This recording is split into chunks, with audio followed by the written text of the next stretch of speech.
Okay, good afternoon, everybody. Thank you for waiting a little bit to join this class. We are going to begin.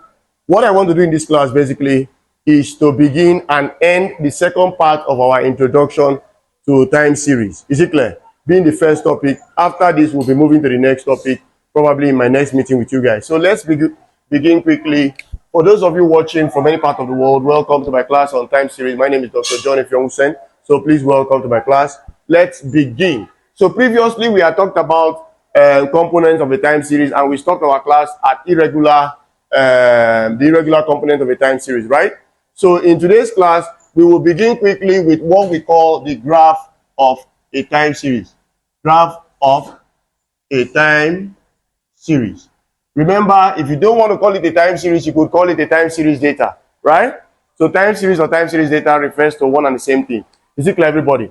Now, so the question is, what is the graph of a time series?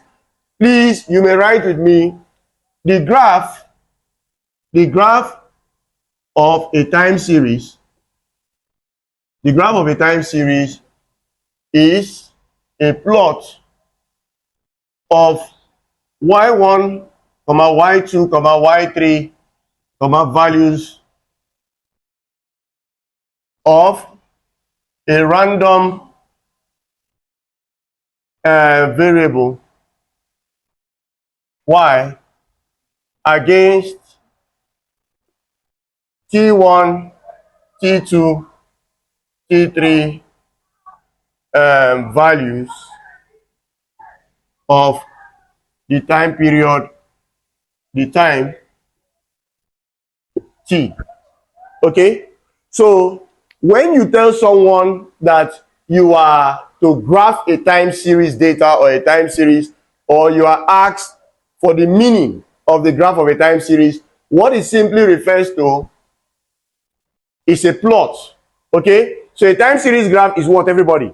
It is a plot of what? y1, y2, y3 values and so on of what random variable? A random variable y. Please take note. This is just dummy in the sense that it could have been x, it could have been any random variable. But in this particular case, we are using y to represent the time series data, okay? Taking at different times t1, t2, t3, and so on of the time t. Now, that being said, so if a time series graph or the graph of a time series is a plot of y1, y2 values, but that is values assumed by the random variable y against t1, t2, t3 values of t, then it means that we won't be wrong if we pictorially put the graph of a time series in the manner I want to put it just after this. So I would say quickly that this can be visualized. This can be visualized with the diagram below. This can be visualized with the diagram below. So it means that if the time series data or time series graph is a plot of y values against t values, then it means that the graph of a time series, please, I hope you can see the board clearly. It means that the graph of a time series is a plot of y against t. Now, in some cases, please listen, everybody. In some cases, this will give us a graph such as this. Okay? It will give us a graph such as this. In that instance, it now shows you clearly that this can actually represent a time series graph because it is a plot of the y values of y, the random variable y, and the t values of t. Now, so the graph of a time series looks nothing more than this. It doesn't look differently from this. That being said, let's move to the next thing I want to say. Okay? Let's move over to the next thing, everybody. Now, the next thing I want to say is, with this in mind,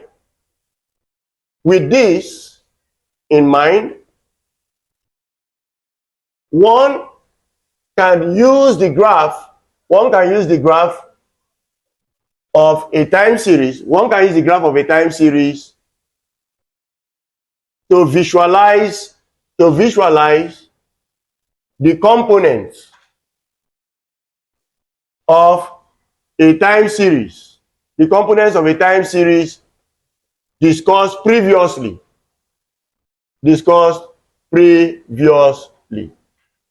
Full stop. Now, what were the components of the time series we discussed previously? We said components of a time series are the characteristic movements of the time series, right? Am I talking to people? So, they are the characteristic movement of the time series, and we said that there are 4 major characteristic movements of a time series data. Number 1 was which one? Long-term variations, right? Otherwise called what? What did we call it? Secular variation. Then come and we used what letter to represent long-term variation? The letter what? T. Okay? Then came the next variation, which we called what? Cyclical variation, also known as what? What's another name for cyclical variation? Oscillatory variation. Is it oscillatory variation? Is it oscillatory variation? Good. Now, the next one we went on to, and what did we use to represent oscillatory or cyclical variation? What letter? Capital letter C. Then came the next variation, which is what? Seasonal variation, represented with what? S, right? Good. What was another name for seasonal variation? Periodic variation. Then comes the next and final one, which we call what? Random variation or irregular variation. So, now that we know that a time series graph is a plot of the y values of y, a random variable y, against t values of t, it means that you can use a time series graph to visualize those 4 components of what? A time series. So let's do that. Now I'm going to put 1, I'm going to put 2 here, I'm going to put another one here, 3, and then 4. Let's start with the first one. So we said secular variation or long-term variations are variations that tell the upward or downward long-term movement of what? The time series data, right? So you could actually have, for an upward movement, you can have this y against what? T.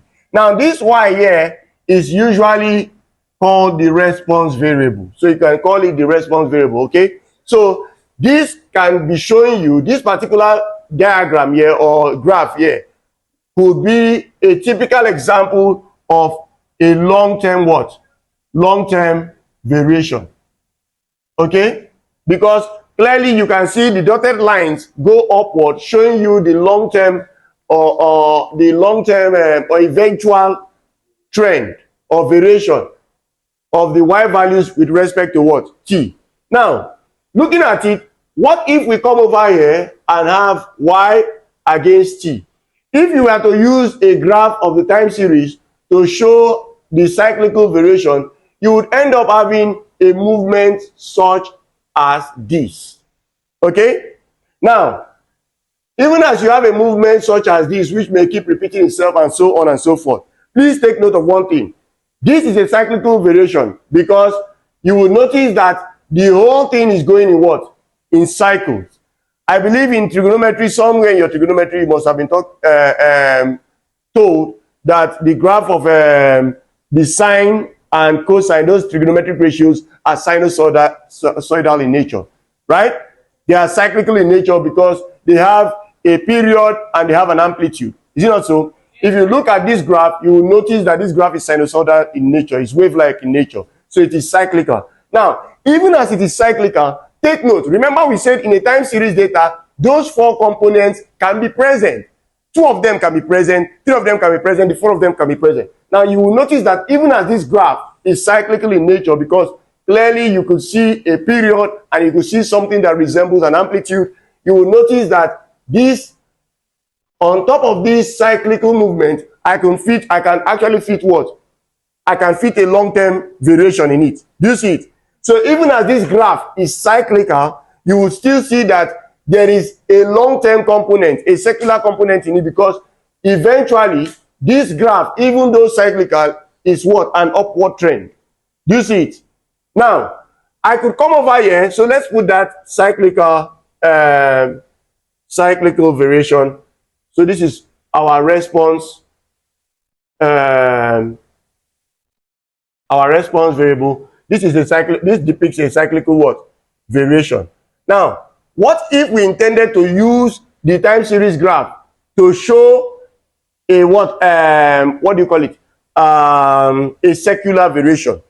So I have y, my response variable, plotted against t values.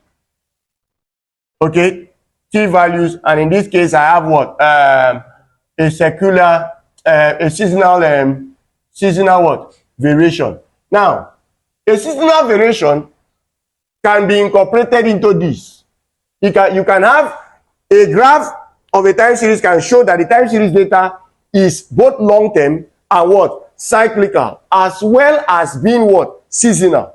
Now, just look at this. You could have a graph that looks somewhat like this.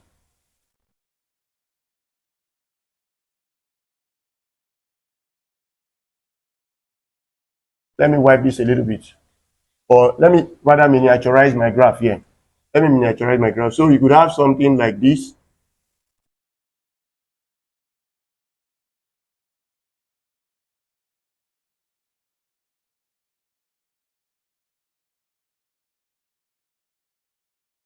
You see that pattern?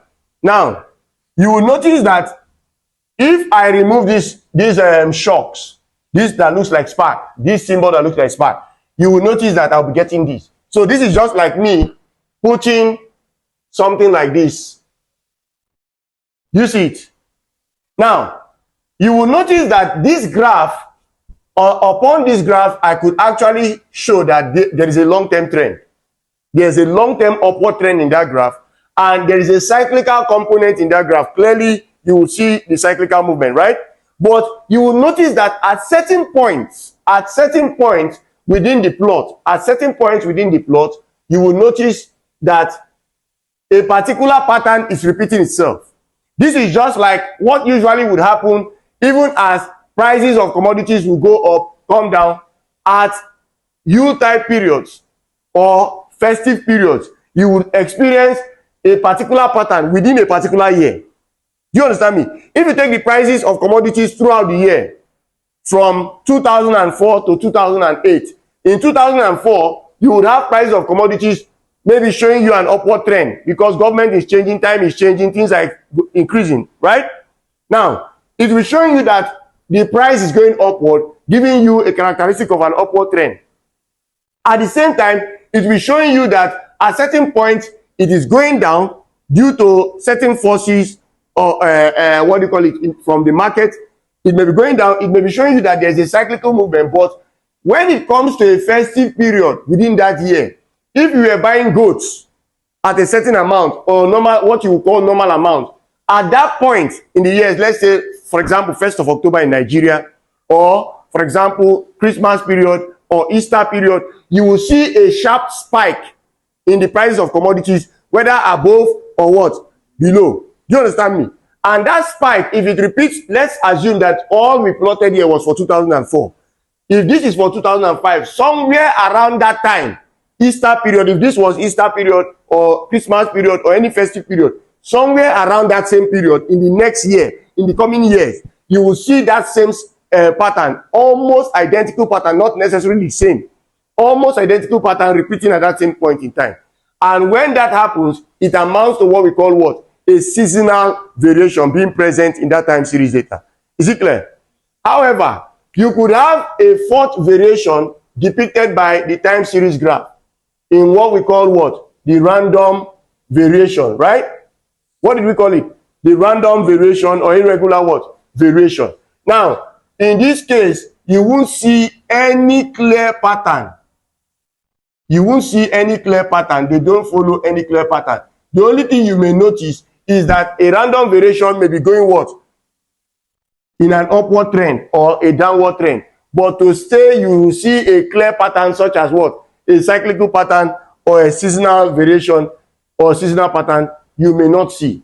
But one thing you can actually see in an irregular variation or random variation is the fact that it may be going what? Upward or downward. Do you understand me? So what have we just done? We have just shown that you can actually use the graph of a time series to do what? to depict those four components of a time series data, namely the the secular variation or long-term variation, the cyclical variation, the seasonal variation, and what? The random variation. I hope you all understand what I'm saying. That's what is most important. Now, that being said, let us now move to the next thing I want to discuss. So the next thing I want us to discuss quickly is what we refer to in time series analysis as a course, as the meaning of time series analysis. So when somebody tells you, what is time series analysis? Why are you doing time series analysis? The answer to that question is the next focus. Time series analysis. So what do we mean when we say we are performing a time series analysis? So please quickly put, a time series analysis refers to a mathematical description. It refers to a mathematical description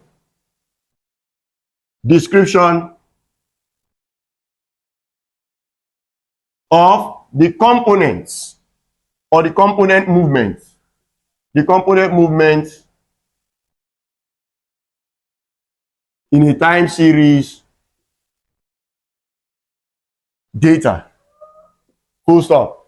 So if you tell somebody I am performing a time series analysis, it means summarily what you are doing is a mathematical description. Please take note, that mathematical description, that word, the language mathematical description, encompasses so many things. It means that you may be decomposing.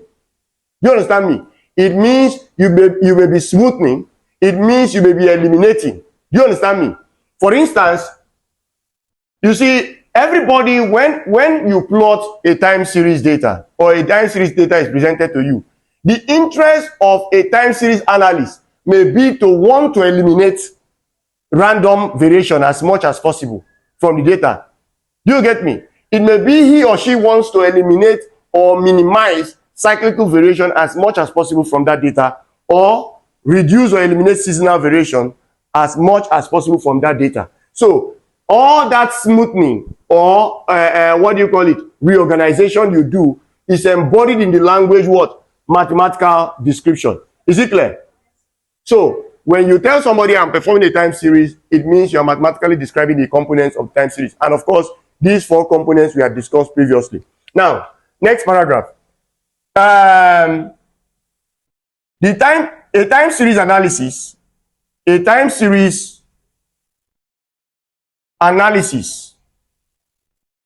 may be performed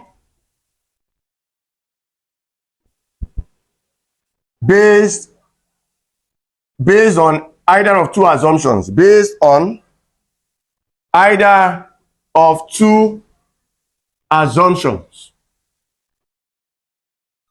So if you are performing a time series analysis, it may be that your assumption is on assumption A or assumption B. Now let's see what those assumptions are. So we are saying that a time series analysis may be performed based on what? Based on either of what? Two assumptions. Let's put a comma here, namely, one, or I'm calling it A. The time series data, the time series variable. The time series variable Y is assumed to be a product, in bracket, in decomposition,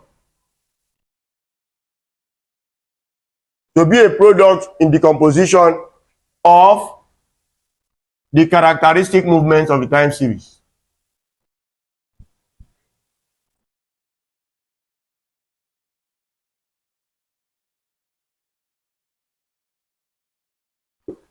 In which case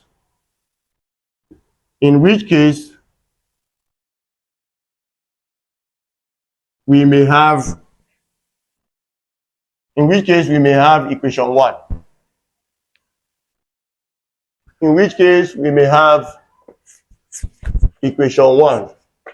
So when you perform a time series analysis, which we have come to define as what do you call it?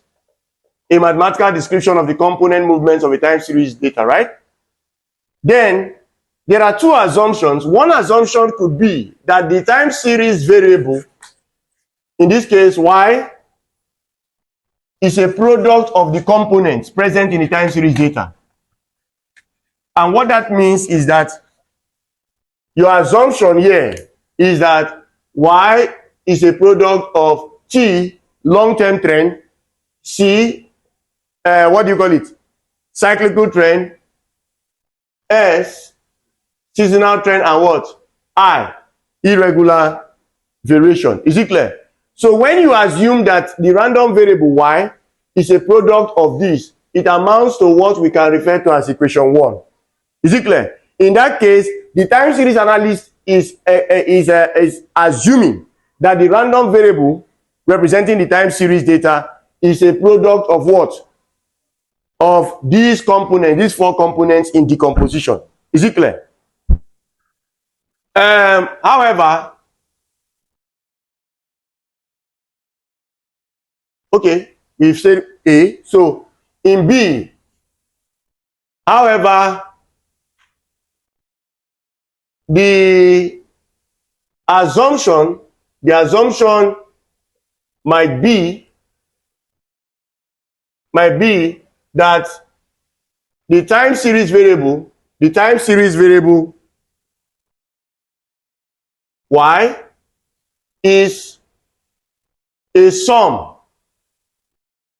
of the said characteristic components or characteristic movement of the time series data.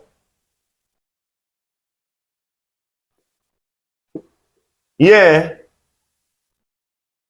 we will have equation 2, which is y equals t plus c plus s plus what? I. We'll call this equation 2.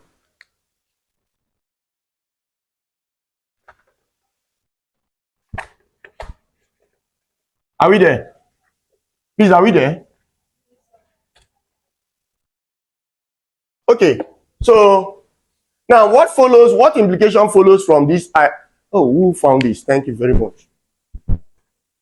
What implication follows from this? Now, please look up, everybody. Look up.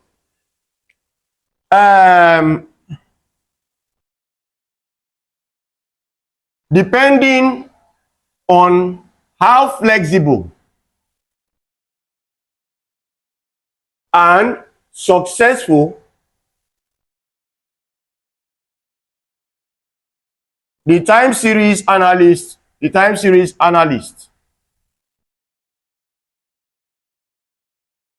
may perceive either of both instances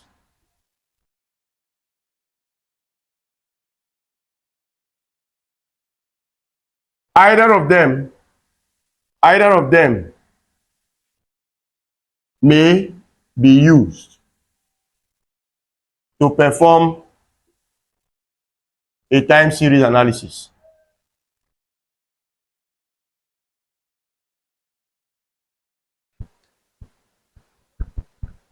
I believe I can wipe this off, right?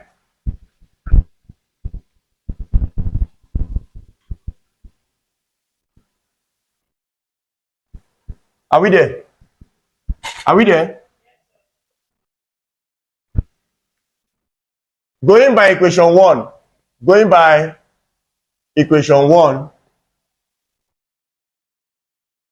if one desires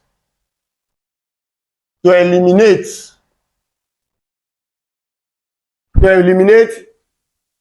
a certain component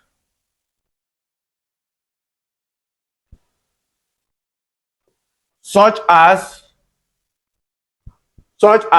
C present in the time series data, in the time series data, then this can be achieved. This can be achieved by dividing both sides of 1, dividing both sides of equation 1 by C. Full stop. What it means is this. If I give you a time series data and your plot now shows that you now end up establishing that y is equal to t times c times s times I. But in your time series analysis, what your interest is to eliminate. You don't want any cyclical variation popping up.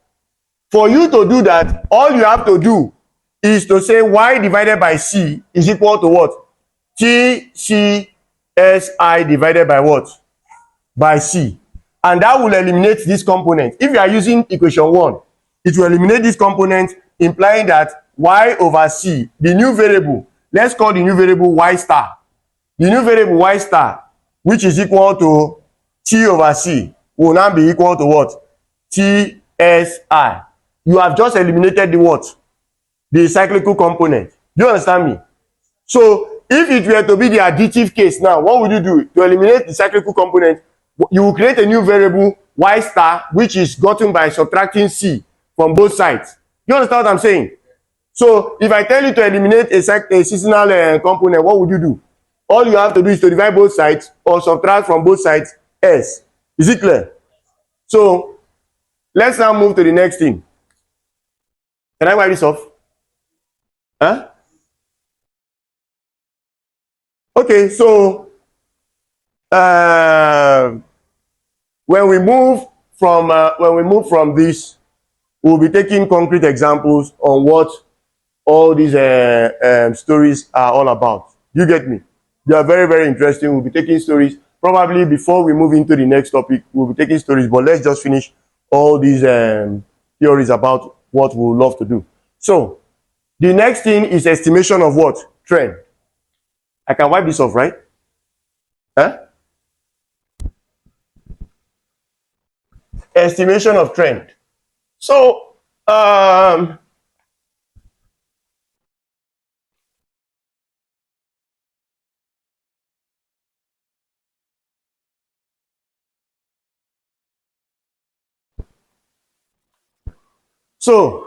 what do we mean when we refer to the language estimation of what? Trend.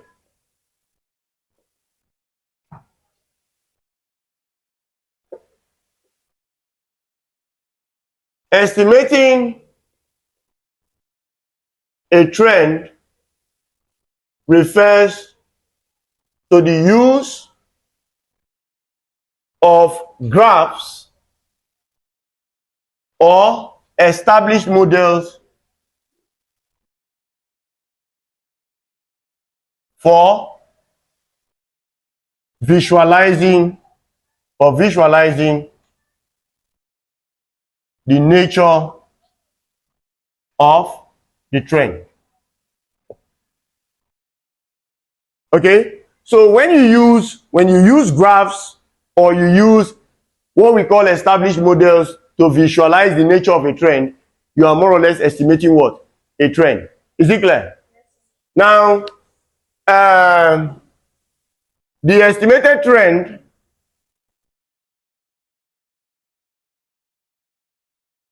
may refer to a trend line if linear, or a trend curve if non-linear. In any case, there are a list of methods. In any case, there are a list of methods available for estimating what? For estimating trend. Namely among the lots, that is among several, we have the following. One, we have moving average method. Moving average method is a method of estimating what? A trend. Two, freehand sketch. Freehand sketch is another method for estimating a trend. Three, you have the method of least squares. Least squares method is another method for estimating a trend. And then four, you have the method of semi-averages. The method of semi-averages. These are all methods for estimating what? These are all methods for estimating a trend. Okay?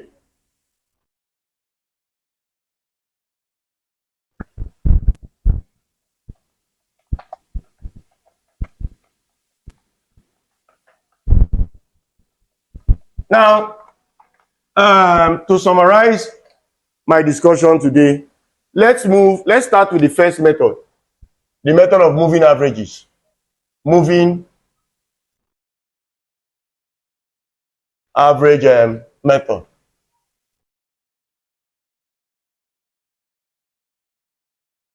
So let y1, y2, y3, and so on be values of a random variable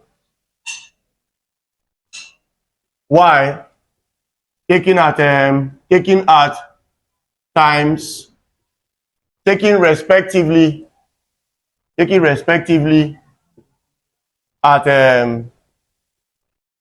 times t1, t2, t3, and so on. Then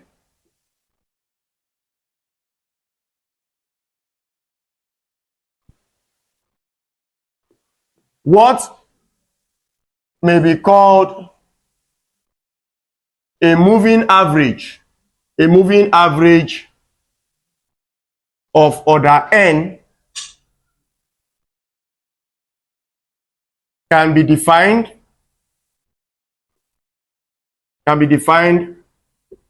as a sequence. Of arithmetic means. Arithmetic means of the yi values of y.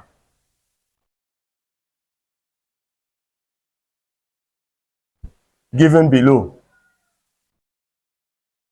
So I can ask you to give me any moving average, set of moving averages of what? Of a certain order. So look up, everybody. Look up. Now, if I ask you to find the moving average of order n, the moving average of order n will be the first moving average. Let's call it moving average 1 will be obtained by adding the first n, capital N values in that data. That is y1 plus y2 plus y3 plus up to what? Yn. Because we are taking the moving average of what? Order n. This will be the arithmetic mean. Is it not so? Divided by n. The second one, the next moving average. If I say give me the first 4 moving averages of order n, you will start with taking the first value added to the second value up to what? N. This n here, and divide by n. That's what we call a sequence of what? Arithmetic mean. You know, this is the arithmetic mean of the first n values. The arithmetic mean of the second n values will give you what? The next moving average, the second moving average. And that will be equal to, that one will start from y2. So this will be y2 plus y3 plus y4 plus up to what? Yn plus 1 divided by what? N. You know, from y2 to n plus yn plus 1 is still n.